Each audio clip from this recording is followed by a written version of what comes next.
No pre-credit scene. Weird. Are we still doing the wig? I don't know. Let's say we do and don't. Or don't and say we do. Welcome to Doctor Who Exactly, which is a YouTube video show in the most loose sense of terms. This week we are talking about Series 12, Orphan 55, written by the very same bloke that did It Takes You Away, which I am quite surprised to discover is not all that well liked on the internet, which I find very weird because the internet is just brimming with positivity. Nobody dislikes anything on the internet. The internet is a goldmine for feel-good information. Wouldn't you know it, danger-prone Daphne fell into a mine shaft. Yeah, so Orphan 55 kind of follows the basic same layout as It Takes You Away, oddly enough. It's like several little bits stapled together to form a whole episode. Whereas It Takes You Away starts off with a cabin in the woods, scary monster, weird dungeon dimension filled with caves and flesh-eating moths, strange parallel universe which is sentient. Here it's like a hotel, car, tunnels, hotel. But I'm getting ahead of myself. Orphan 55 is a resort planet, or rather, it's a resort on a planet. The rest of the planet is pretty much barren wasteland, nuclear fallout. Think Fallout, as in the series Fallout, including giant mutated monsters. So Orphan 55 derives its name from the planet. Concept is okay, so you've got a hotel in the middle of nowhere which is suddenly besieged by these creepy as all hell monsters.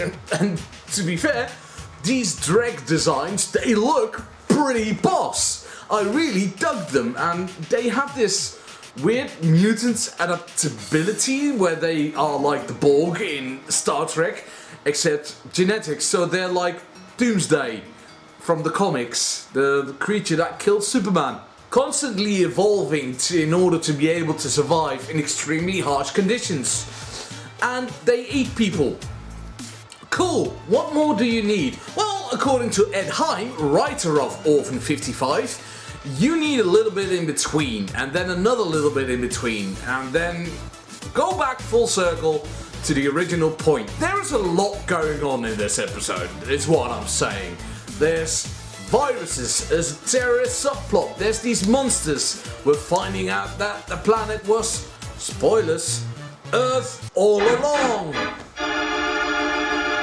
That's the second time in a week I've used that, and I'm probably not going to use it next week, I hope. And all these things together are all interesting and good ideas, but they fill this episode with more than it can contain. It's bursting at the seams with stuff like we could delve into this further, so instead we're just gonna start up another plot point instead.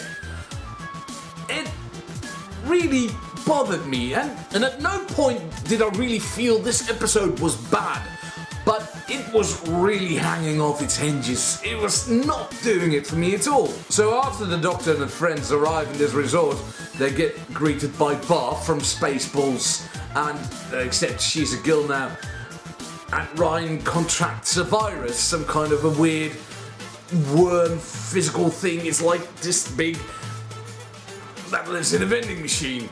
Okay.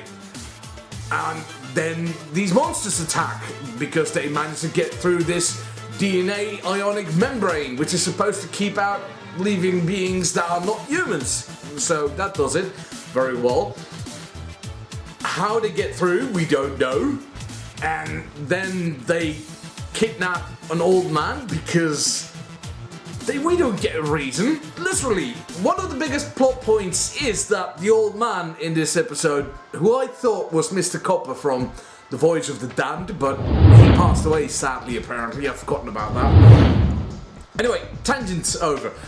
So, the old man gets taken away by these dregs So the middle bit about the episode is trying to save his life. So the crew goes out with the doctor and a couple of companions into the wasteland trying to figure out where this Benny bloke is. My Benny is missing.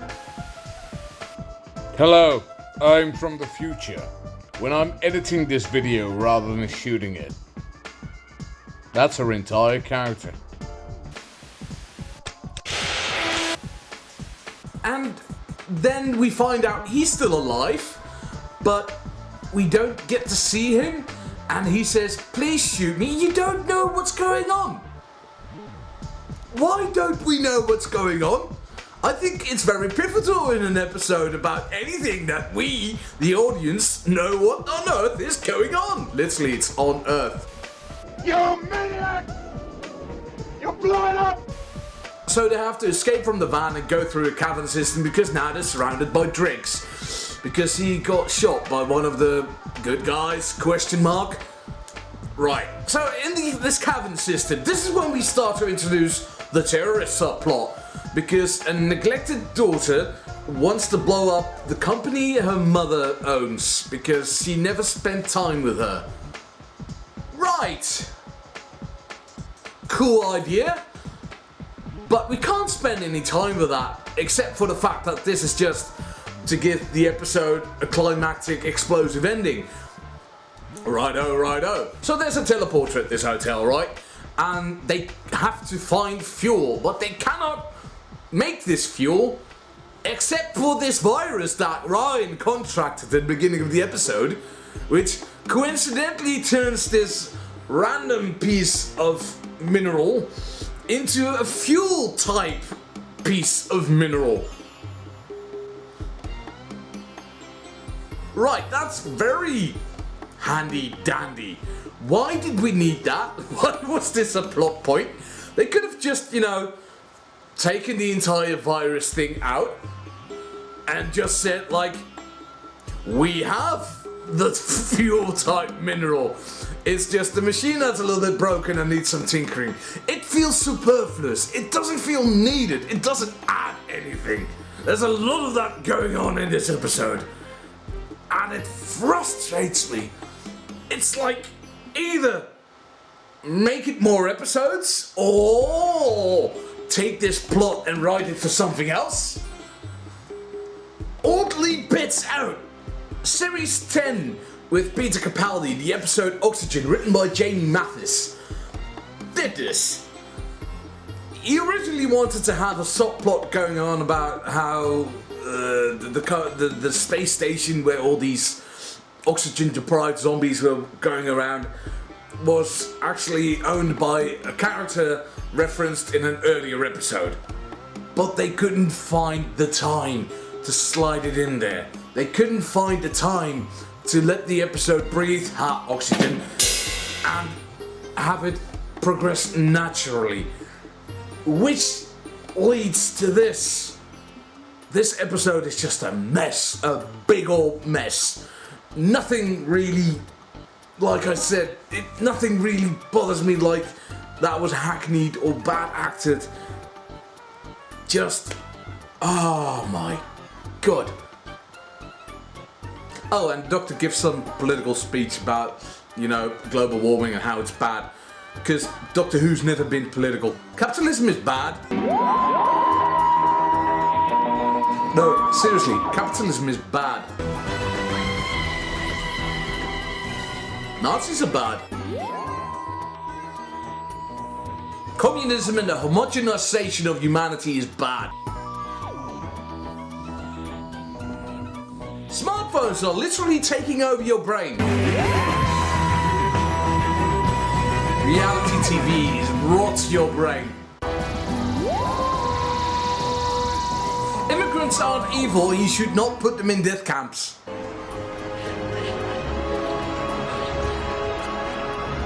Excuse me?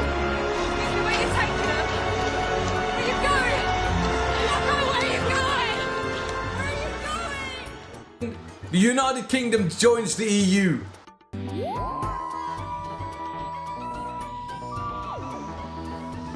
Oh no, wait, that last one is sad now.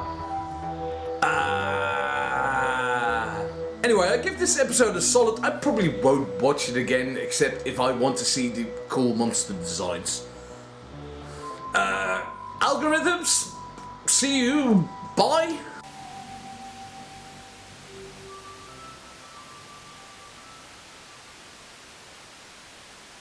Homogenization. According to Wikipedia, it was written by Ed Hime and directed by Jamie Ch. Continue.